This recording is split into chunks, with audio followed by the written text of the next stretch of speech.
भगवान श्री कृष्ण का आदेश जो गीता में उन्होंने दिया, उपदेश आपने भगवान के श्रवण मनन चिंतन किए हैं, लेकिन जहाँ सीधे सीधे आदेश दिया भगवान ने कि ये करना है,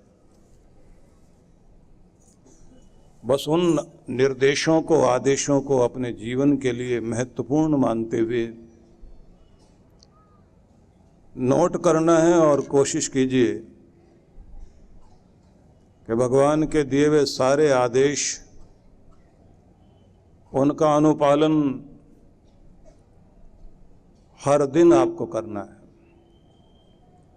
भगवान कह रहे हैं दूसरे अध्याय का 50वां श्लोक, बुद्धि युक्तो जहात्यः उभे सुकृत दुष्कृते तस्माद् योगाय युजस्व योगः कर्मसु कौशलम। बुद्धि युक्तो जहाति इह, इस जन्म में मनुष्य बुद्धिमान बुद्धि युक्त होकर समस्त दोनों तरह के कर्म, सुकृत और दुष्कृत, अच्छे बुरे कर्म, जो भी संस्कार हमारे अंतःकरण पर पड़े हुए हैं, उनसे मुक्ति पा ली जाए। मतलब अपनी चादर को स्वच्छ कर लिया जाए, क्योंकि हमारे अंतःकरण में जिस तरह के भी संस्कार पड़े हुए हैं, वही संस्कार हैं जो हमें अगला जन्म देते हैं, वो कारण बनते हैं और उसके कारण सुख दुख भोगने के लिए दुनिया में आना पड़ता है। भगवान कहते हैं तस्माद् योगाय युजस्व, समस्त प्रकार से दुखों से मुक्ति पाने के लिए योग युक्त होना चाहिए। व्यक्ति को योग मार्ग का अनुसरण करना चाहिए। योगः कर्मसु कौशलम, कर्मों में कुशल हो जाना ही योग है। मतलब ये कि आप इस दुनिया में रहते हुए, जीते हुए, कार्य करते हुए इस तरह से रहें कि कर्म का बंधन दुख बनकर आपके जीवन को न इस जन्म में दुख दे, न अगले जन्म में।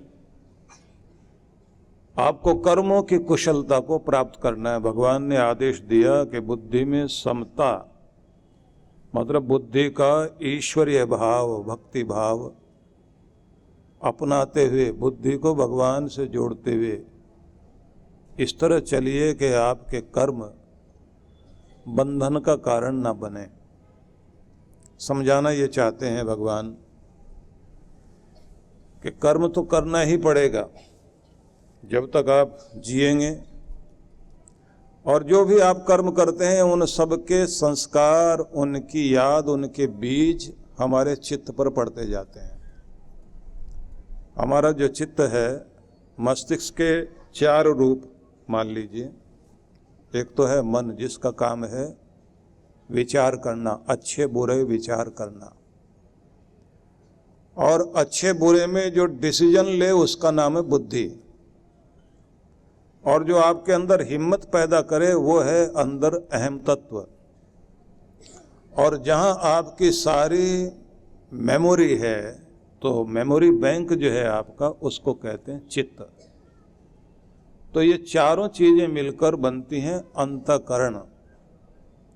और जब कोई भी इस दुनिया से शरीर छोड़ता है तो उसके साथ ये स्थूल शरीर यहाँ पड़ा रह जाता है, लेकिन सूक्ष्म शरीर आत्मा के साथ जाता है। उसमें 17 तत्व होते हैं जो आत्मा के साथ जाते हैं। आत्मा के साथ कारण शरीर जाता है और सूक्ष्म शरीर जाता है। भगवान ये कहते हैं कि बुद्धिपूर्वक ऐसा करें कि एक शरीर छूट रहा है दुनिया में, उसी के साथ अपने सूक्ष्म शरीर से भी मुक्ति पाओ। अंत में जैसी भावना रहेगी उसी के अनुरूप आपको अगली गति होगी, अगला जन्म मिलेगा। धीरे धीरे जैसे जैसे आयु बढ़ती चली जाए व्यक्ति को सुलझना शुरू कर देना चाहिए, दुनिया में उलझना नहीं, और आसक्ति और मोह से धीरे धीरे ऊपर उठता चला जाए। एक दिन सब छोड़ना है तो पहले मानसिक रूप से चीज़ों को छोड़ने की तैयारी करें।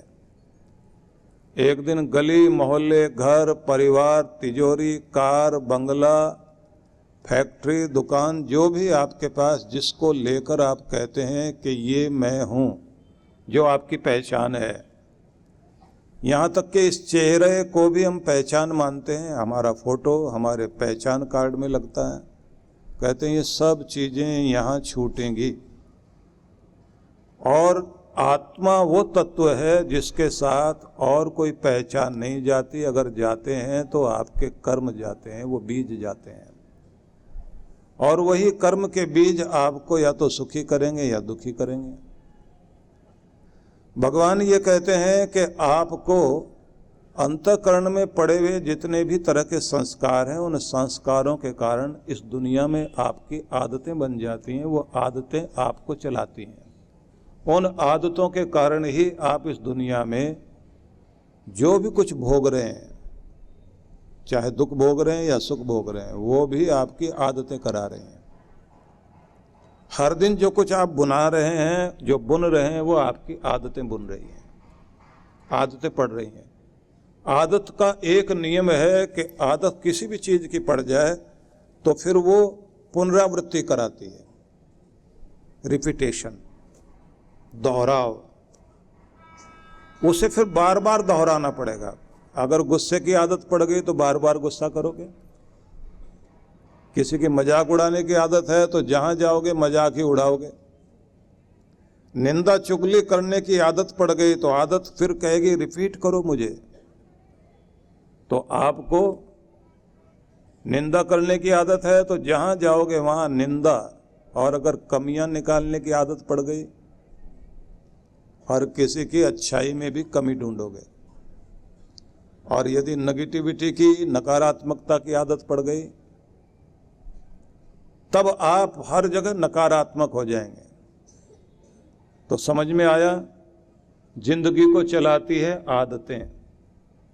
आदतें धीरे धीरे बनती हैं, जितने बार उसको दोहराओगे वो मजबूत होती जाती है, जितनी मजबूत हो गई उनकी पकड़ मजबूत हो जाती है, फिर वो आदतें आपको बांध के रखती हैं।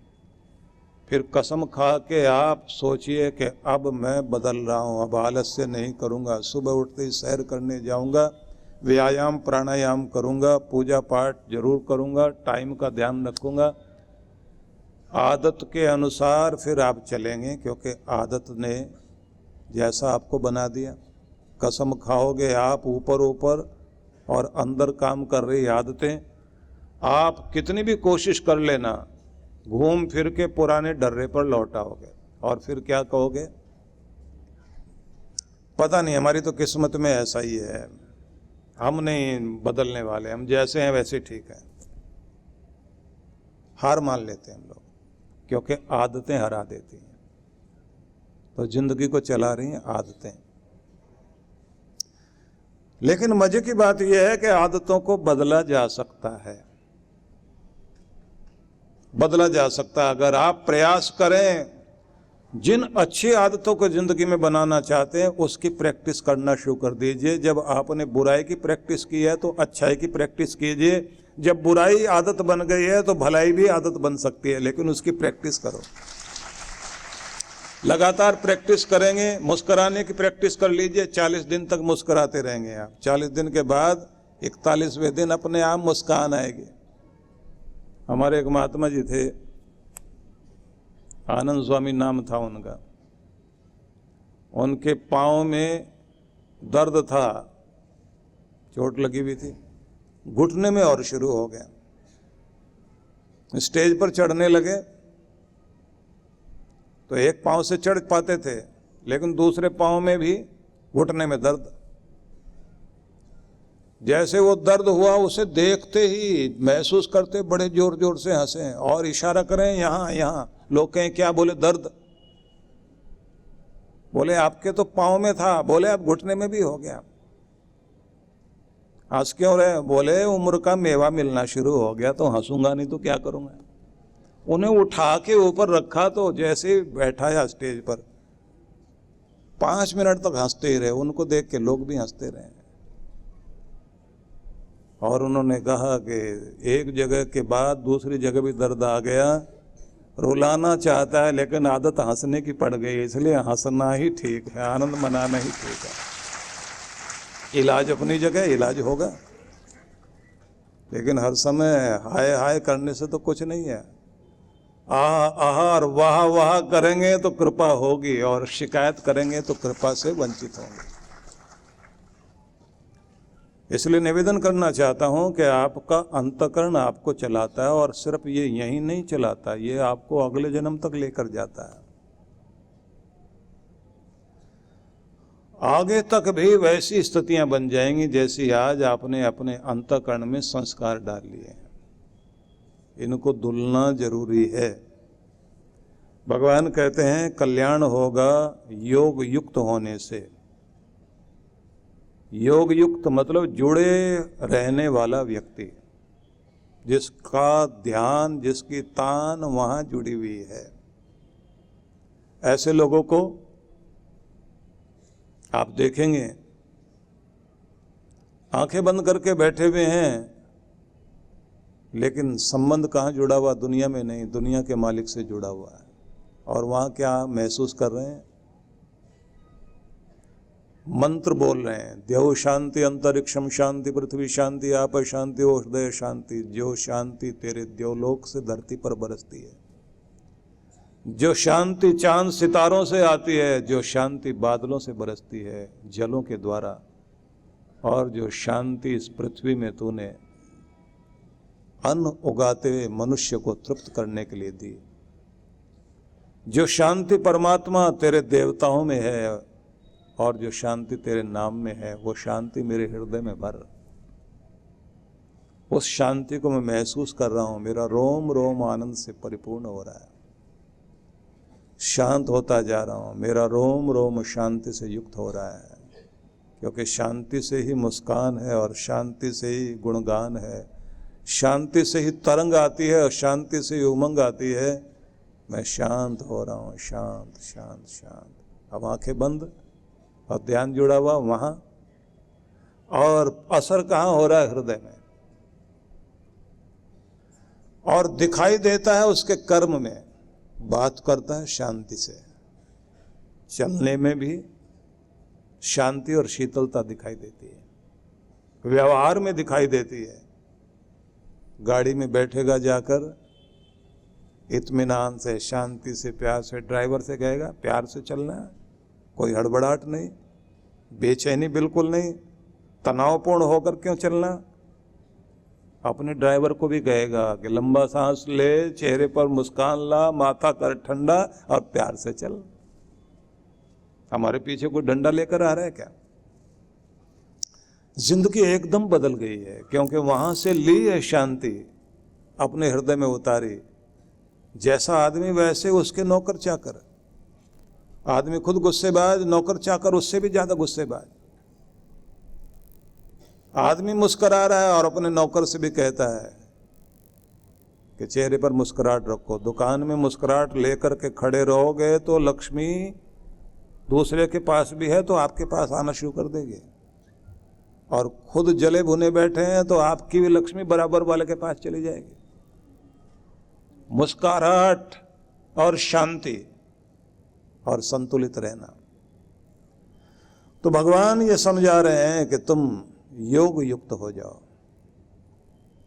आदत बनाओ जुड़े रहने की।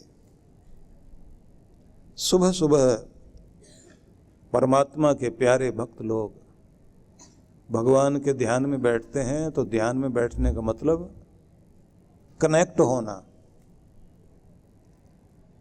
भगवान श्री कृष्ण ने गीता में जगह जगह एक शब्द का प्रयोग किया, युक्त और योग, जिसका मतलब होता है जुड़े रहना, कनेक्ट होना, संबंधित होना किससे? भगवान से, भगवान की भगवत्ता से। भगवान की भगवत्ता शांति में, संतुलन में, प्रेम में, साहस, उमंग से पूर्ण होना, तरंगित रहना, गुनगुनाते रहना, वो जो उसका ऐश्वर्य है भगवान का, उससे संबंधित होकर के बैठिए। मतलब आपने पूजा पाठ करने बैठे तो चुंबक बन जाओ। चुंबक जैसे लोहे को खींच रहा है, आपने भी कुछ खींचना है। क्या? भगवान से कुछ खींचना है। दुनिया के सारे पेड़ पौधे सब चुंबक बने हुए हैं, उन्हें जिस तरह की चीज खींचनी अपनी तरफ। नीम कड़वाहट को खींच रहा है, गन्ना मिठास को खींच रहा है, धरती से भी, आसमान से भी, हवाओं से भी,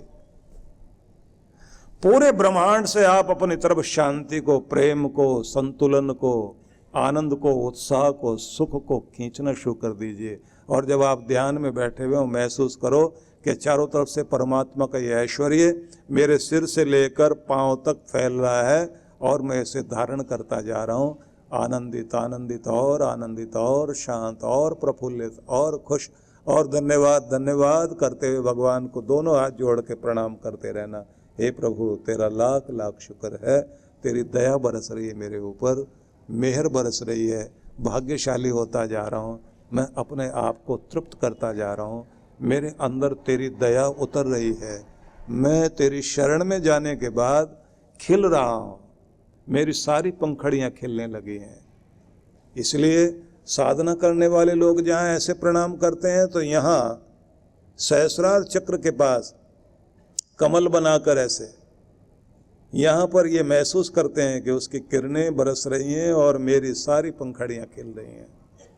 तो ऐसे पात्र बनाना अपने आप को, संयुक्त हो जाएं। जैसे आप कनेक्ट हो जाएंगे तो कृपा आपके अंदर आनी शुरू हो जाएगी। और यदि आपने जल्दी जल्दी गए और कुछ मंत्र पाठ किया, फूल वूल चढ़ाए और निकल पड़े, जो मांगना है मांग लिया, तो इसका मतलब क्या हुआ? आपने कुछ चीजें बोली तो जरूर, लेकिन कनेक्ट नहीं हुए, जुड़े नहीं, संबंधित नहीं हुए, परमात्मा से संपर्क नहीं हुआ आपका। परम पूज्य श्री सुधांशु जी महाराज एवं ध्यान गुरु डॉक्टर अर्चिका दीदी के सानिध्य में विश्व जागृति मिशन द्वारा 26 से 30 नवंबर 2024 तक श्री कृष्ण ध्यान योग का आयोजन किया जा रहा है। विश्व जागृति मिशन पिछले कई वर्षों से अलग अलग स्थानों पर ध्यान साधना शिविर आयोजित करता आ रहा है, जिनमें अयोध्या, मनाली, ऋषिकेश जैसे पवित्र स्थानों पर विशेष तौर पर ध्यान के शिविर लगाए जाते हैं। इन शिविरों के माध्यम से अब तक हजारों साधकों ने महाराज श्री से साधना के द्वारा अपने मन को एकाग्र कर अपनी इंद्रियों पर नियंत्रण करना सीखा। ये पहली बार है जब महाराज श्री भगवान श्री कृष्ण की नगरी में ध्यान साधना आयोजित करवाने जा रहे हैं। इस कार्यक्रम में द्वारका तीर्थ दर्शन के साथ साथ गोमती स्नान, समुद्री सैर, जप तप और ध्यान करने का भक्तों को सुनहरा अवसर प्राप्त हो रहा है। द्वारका तीर्थ में साधकों के सुखद आवास के लिए सर्व सुविधा युक्त वातानुकूलित कमरे, होटल और धर्मशालाएं आरक्षित करवाई जा रही हैं। ध्यान साधना शिविर में भाग लेने वाले साधकों के लिए स्थान सीमित हैं। जल्द ही अपना स्थान सुनिश्चित करें और अधिक जानकारी के लिए संपर्क करें।